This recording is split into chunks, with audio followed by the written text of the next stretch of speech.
New look beauty parlour लक्कड़ बाजार सोलन में diploma कर खोलें अपना पार्लर। हम करेंगे आपका मार्गदर्शन।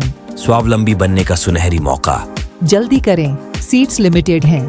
भारतीय जनता पार्टी के प्रदेश प्रवक्ता विवेक शर्मा ने सरकार पर गंभीर आरोप लगाते हुए कहा कि मुख्यमंत्री का बयान 4 साल में हिमाचल होगा आत्मनिर्भर झूठी गारंटियों जैसा एक शगुफा लगता है, क्योंकि एक सर्वेक्षण में पाया गया है कि हिमाचल प्रदेश के 66% लोग ऑनलाइन सामान ही खरीद फरोख्त पसंद करते हैं। वह लोग लुभावनी ऑफर्स के कारण ऑनलाइन ठगी का भी शिकार हो रहे हैं। प्रतिदिन पुलिस थानों में कंप्लेंट्स पहुंच रही है। वहीं दूसरी ओर प्रदेश का एक बड़ा व्यवसायिक वर्ग है जिसे हम दुकानदार या ट्रेडर्स कहते हैं। उनका भविष्य भी खतरे में है, जिसे लेकर सरकार के पास ना कोई योजना है, ना नियत, ना ही नीति।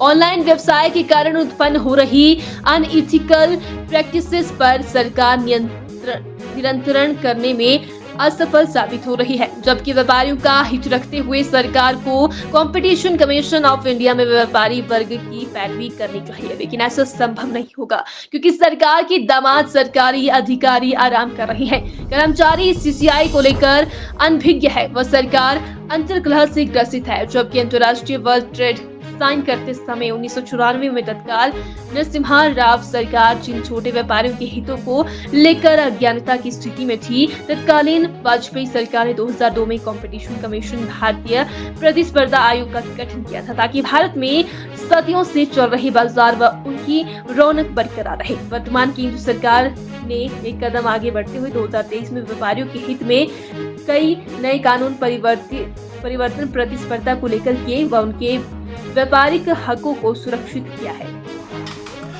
नमस्कार।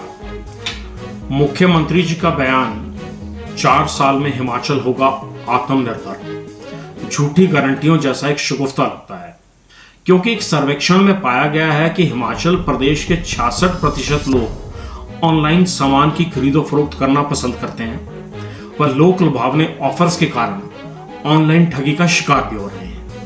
प्रतिदिन पुलिस थानों में कंप्लेंट्स पहुंच रही हैं। वहीं दूसरी ओर प्रदेश का एक बड़ा व्यवसायिक वर्ग, जिसे हम दुकानदार या ट्रेडर्स कहते हैं, उसका भविष्य भी खतरे में है, जिसे लेकर सरकार के पास ना तो कोई योजना है, ना नियत, ना नीति। ऑनलाइन व्यवसाय के कारण उत्पन्न हो रही अनएथिकल प्रैक्टिसेस पर सरकार नियंत्रण करने में असफल साबित हो रही है, जबकि व्यापारियों के हित रखते हुए सरकार को कंपटीशन कमीशन ऑफ इंडिया में व्यापारी वर्ग की पैरवी करनी चाहिए।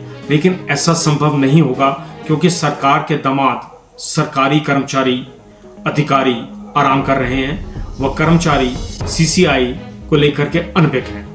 वह सरकार अंतर्कलह से ग्रसित है, जबकि अंतर्राष्ट्रीय वर्ल्ड ट्रेड साइन करते समय 1994 में तत्कालीन नरसिम्हा राव सरकार जिन छोटे व्यापारियों के हितों को भूल गई थी, 2002 में उसे वाजपेयी सरकार ने विचार करने के पश्चात कंपटीशन कमीशन भारतीय प्रतिस्पर्धा आयोग का गठन किया, ताकि भारत में सदियों से चल रहे बाजार व उनकी रौनक बरकरार रहे। वर्तमान केंद्र सरकार ने एक कदम आगे बढ़ाते हुए 2023 में व्यापारियों के हित में कई नए कानून परिवर्तित प्रतिस्पर्धा को लेकर किए हैं।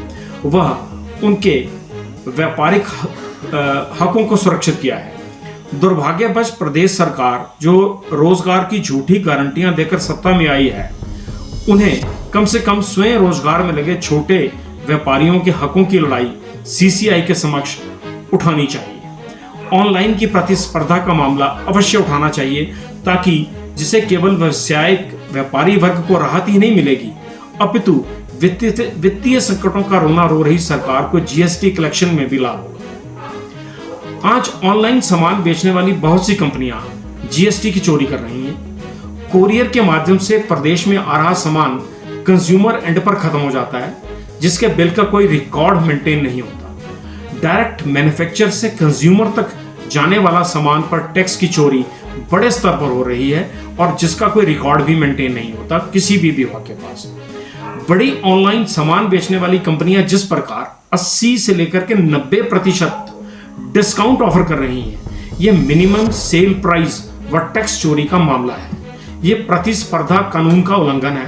प्रदेश सरकार को यह मामला सीसीआई के समक्ष उठाने चाहिए, प्रदेश के वित्तीय सचिव इसके लिए सीधे सीधे जिम्मेवार हैं। वह विभाग मुख्यमंत्री जी के पास होने के कारण वह भी अपनी जिम्मेवारी से बच नहीं सकते। जहां पर यह जीएसटी की चोरी का मामला बनता है, वहीं स्थानीय प्रदेश के व्यापारियों के साथ ही शोषण व आपराधिक मामला भी है। कंपटीशन व्यवस्था पर नियंत्रण बनाए रखना व व्यापार की स्वतंत्रता को सुरक्षित करना प्रदेश सरकार की नैतिक जिम्मेवारी होती है। जबकि केंद्र सरकार ने 2023 में CCI the competition commission of India के कानून में प्रावधान करते हुए विषय की सुनवाई 30 दिन में करने का प्रावधान किया है, वह न्याय 150 दिन में करने का प्रावधान रखा है। आखिर प्रदेश सरकार व्यापारियों के हितों को संजीदगी से क्यों नहीं लेना चाहती? ऑनलाइन सामान बेचने के मामले, उनके मूल्य निर्धारण के विषय पर बहुत सख्त कानून केंद्र सरकार द्वारा निर्धारित किए गए हैं। क्या जीएसटी काउंसिल की मीटिंग्स में मंत्री महोदय व अधिकारी केवल सैर सपाटे के लिए जाते हैं या प्रदेश के अधिकारों की लड़ाई लड़ने? यह अपने आप में एक बड़ा प्रश्न है। आज दीपावली का त्योहार सर पर है, बाजारों से रौनक गायब है, व्यापारी मुरझाए हुए बैठे हैं। सरकार के पास व्यापारियों से संवाद करने के लिए कोई विषय नहीं है। यह सुखी सरकार ऐसा प्रतीत होता है? क्या ऐसा तो नहीं कि अधिकारी मस्त जनता त्रस्त? नमस्कार।